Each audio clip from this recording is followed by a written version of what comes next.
Hello students, आज हम पढ़ेंगे 8th क्लास की एक्सरसाइज नंबर 11.2 का थर्ड क्वेश्चन। ठीक है, तो इसमें देखते हैं क्या है। ये थर्ड क्वेश्चन में है express the numbers appearing the following statement in standard form. यहाँ पे हमारे पास जो दी गई है स्टेटमेंट्स, ठीक है, तो उसमें जो नंबर्स हैं उनको हमने क्या करना है, स्टैंडर्ड फॉर्म में कन्वर्ट करना है। पहला है हमारे पास 1 माइक्रोन इज इक्वल टू 1:, नीचे देखो 1 लिखा हुआ है, साथ में 6 टाइम 0 लिखा हुआ है, आगे लिखा है एम मीटर।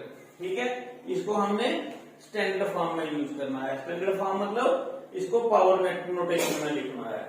उसके बाद सेकंड है charge of an electron is, ये देखो 0 पॉइंट, ये कितने टाइम 0 लिखे हैं, 3, 3, 6, 3, 9, 12, 15, 18 टाइम 0 लिखे हैं। फिर 1, 6 लिखा है, तो आगे उसकी यूनिट लिखी है। ठीक है, इसको भी हमने एक्सपोनेंशियल फॉर्म यानी कि स्टैंडर्ड फॉर्म में कन्वर्ट करना है। उसके बाद है साइज ऑफ बैक्टीरिया। बैक्टीरिया का साइज क्या लिखा हुआ है, 0.6 टाइम 0, आगे 5, फिर में एम। फिर है फोर्थ है साइज ऑफ प्लांट सेल। जो प्लांट सेल है उसका साइज कितना हो है, 0.4 टाइम 0, 1275 एम। ठीक है, फिर है fifth the thickness of paper. Paper जो हमारा होता है उसकी थिकनेस कितनी है, 0.07 mm। ठीक है, ये सारे जो हैं यूजुअल फॉर्म में लिखे हुए हैं, इनको हमने स्टैंडर्ड फॉर्म में कन्वर्ट करना है। ठीक है, इसकी सॉल्यूशंस कैसे हैं, ये देखो, ये लिखा है 1 डिवाइडेड बाई 6 टाइम 0, तो ये है 1 divided by 6 time 0 m। This is equal to 1 divided by 10 raise to power 6। 10 raise to power 6 मतलब 1 डिवाइडेड बाई 1 into 6 टाइम 0। तो ये देखो, इसको हम क्या करेंगे, ऊपर ले जाएंगे। This is equal to 10 raise to power, जब ऊपर जाएगा तो ये प्लस की पावर माइनस की हो जाएगी। ठीक है, इसी को स्टैंडर्ड फॉर्म बोलते हैं। अब हमारा जो सेकंड क्वेश्चन है उसमें क्या है, the charge of an electron. कितना लिखा है, ये लिखा है 0 पॉइंट, आगे 18 टाइम 0 है, और आगे 16 है। ये देखो 0.18 टाइम 0 और 16 है। ठीक है, तो हम क्या करेंगे, हमको इस जो पॉइंट को शिफ्ट करना है, मैंने बोला था एक डिजिट छोड़ के शिफ्ट करना है राइट साइड। तो यहाँ पे लिखेंगे 1.6, तो हमारा जो पॉइंट है वो कितना शिफ्ट हुआ, 18 टाइम 0 और एक 1, 19 टाइम हुआ। तो हम क्या करेंगे, 1.6 डिवाइडेड बाई 1, साथ में 19 0 है। ठीक है, 19 0 है, तो ये this is 1 into 6, 1.6 divided by 10 raise to power 19।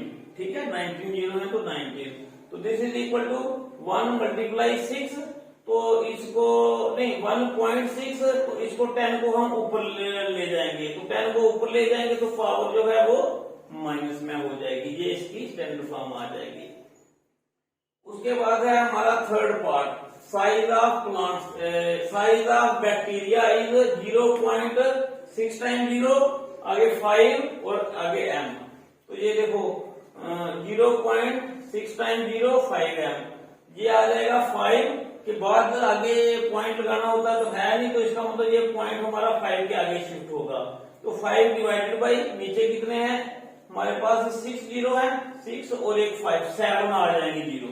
5 divided by 7 0, तो दिस यहाँ पे ये किसके इक्वल होगा, 5 divided by 10 raise to power 7। तो अब पावर को वाले को 10 की पावर 7 को ऊपर ले जाएंगे, 5 मल्टीप्लाई 10 रेज टू पावर -7 है। ये हमारा स्टैंडर्ड फॉर्म में आ गया। उसके बाद है fourth, size of plant cell. Size of plant cell क्या है, 0.4 टाइम 0, आगे है 1275 है। तो ये हमारा यहाँ से 0.4 टाइम 0, 1275। अब हमारा ये पॉइंट कहाँ से शिफ्ट होगा, यहाँ से शिफ्ट होगा इधर 1 के बीच में। ठीक है, तो आएगा 1.275 डिवाइडेड बाई 40 ये हैं जो शिफ्ट हुए हैं और एक 1 का प्लेस शिफ्ट हुआ है, यानी कि 50 आएंगे नीचे, ठीक है। 1 साथ में 5 टाइम 0, तो ये आएगा 1.75 1.275 डिवाइडेड बाई 10 की रेज़ टू पावर 5। तो ये यहीं पे ऊपर रहेगा, तो ये जो 10 रेज़ टू पावर 5 है इसको ऊपर ले जाएंगे तो ये माइनस की हो जाएगी, तो ये इसकी स्टैंडर्ड फॉर्म आ जाएगी। उसके बाद आया हमारे पास क्वेश्चन नंबर 5, मतलब थर्ड क्वेश्चन का 5th पार्ट। ये आएगा कि थिकनेस ऑफ पेपर इज, जो पेपर की मोटाई है दैट इज 0.07 mm। तो हम इसको लेंगे 0.07 m, m खाली m नहीं है, m है, 2 बार m, ठीक है। तो ये 2 टाइम m है। तो फिर उसके बाद क्या आएगा हमारे पास, ये देखो हम पॉइंट को शिफ्ट करना है 7 के आगे, एक डिजिट को छोड़ के, तो 7 रखा इधर, डिवाइडेड बाई कितना शिफ्ट हुआ 1 और 2 पॉइंट, तो हमारे पास 20 आ गए। फिर इसका ये क्या है, mm है, मिलीमीटर, ठीक है। फिर उसके बाद 100 को लिखेंगे 10 रेज़ टू पावर 2, तो ये भी mm है। फिर is equal to 7 multiply 10 raise to power 2 ऊपर जाएगा तो माइनस का हो जाएगा, ये भी mm आएगा, ठीक है, माइनस का आ जाएगा mm। तो ये था हमारा थर्ड क्वेश्चन। तो अब इसके बाद हम करते हैं क्वेश्चन नंबर 4। तो इसमें क्या है, in a stock there are 5 books in each thickness 20 mm। कह रहा है स्टॉक के अंदर, हमारे स्टॉक में, गोदाम में 5 बुक्स पड़ी हुई हैं और हर बुक की जो मोटाई है ना वो कितनी है, 5 mm, ठीक है। तो फिर उसके बाद उसने बोला बुक्स के साथ 5 पेपर शीट्स भी पड़ी हुई हैं, तो उनमें से हर शीट की जो मोटाई है वो 0.016 mm मिलीमीटर है। तो हमको बताना है कि टोटल जो स्टॉक पड़ा हुआ है, ठीक है, उसकी मोटाई कितनी है। तो हम क्या करेंगे, बुक्स की मोटाई निकालने के लिए, एक बुक की मोटाई है 20 mm, तो 5 की होगी मल्टीप्लाई बाई 5, ठीक है।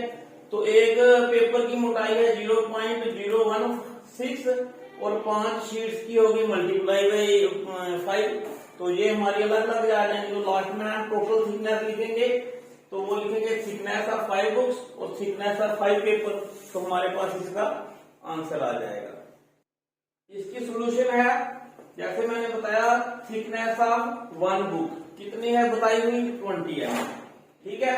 तो थिकनेस ऑफ 5 बुक्स कितनी हो जाएगी, 20 मल्टीप्लाई बाई 5, 20 इंटू 5, 520 का 100, तो 100 mm आ जाएगी 5 बुक्स की थिकनेस। तो एक पेपर की जो थिकनेस है वो 0.016 mm है, तो जो हमारे पास 5 पेपर है, तो 5 पेपर की थिकनेस कितनी हो जाएगी, 0.016 मल्टीप्लाई बाई 5 mm, ठीक है। तो इसको अगर मल्टीप्लाई करेंगे, देखो 6 5 का 30, 3 कैरी किया तो 5 1 था 5 और कैरी 3 किया था 8, तो साथ में 5 0 था 0, ये पॉइंट आ गया और ये 0 आ गया। अब देखो पॉइंट के बाद में हम लास्ट में जितने मर्जी 0 इधर लिख लें या ना लिखें, उसका कोई फर्क नहीं पड़ता, तो इसलिए हम 0.80 की जगह 0.8 mm ही लिखेंगे, ठीक है। तो अब हमको निकालनी है जो उसने दिया है, what is the total thickness of stock. Total thickness of stock क्या आ जाएगी, थिकनेस ऑफ बुक्स, जो बुक्स की थिकनेस आई है ये वाली, और जो थिकनेस ऑफ शीट्स ये वाली आई है, इनको हमने ऐड कर लेना है दोनों को। तो दोनों का जब ऐड करेंगे, तो ऐड करने का आपको मैं अलग से भी तरीका बता दूं, उस दिन भी बताया था। ये देखो 0, ये 100 है, ठीक है, इसमें पॉइंट नहीं है, जिसमें पॉइंट नहीं होता उसके लास्ट में पॉइंट होता है, ठीक है, आगे 0 लिख लो। अब ये है पॉइंट के नीचे ही पॉइंट आएगा, पॉइंट के आगे है 0 और उसके आगे है 8, ठीक है। तो डिवाइडेड बाई, डिवाइडेड नहीं, टोटल करेंगे, इसका सम करेंगे जब, तो ये ऊपर इसके 0 है, 8 का 8 आ गया, 0 की 0 आ गई, पॉइंट, ये 100 का पूरा 100 नीचे आ गया, ठीक है। 100.08 mm इसका आंसर आ गया, ठीक है, समझ। यहाँ पे आपका जो है एक्सरसाइज नंबर 11.2 जो है वो खत्म होती है। तो नेक्स्ट वीडियो में मिलते हैं नेक्स्ट टॉपिक के साथ। थैंक्स।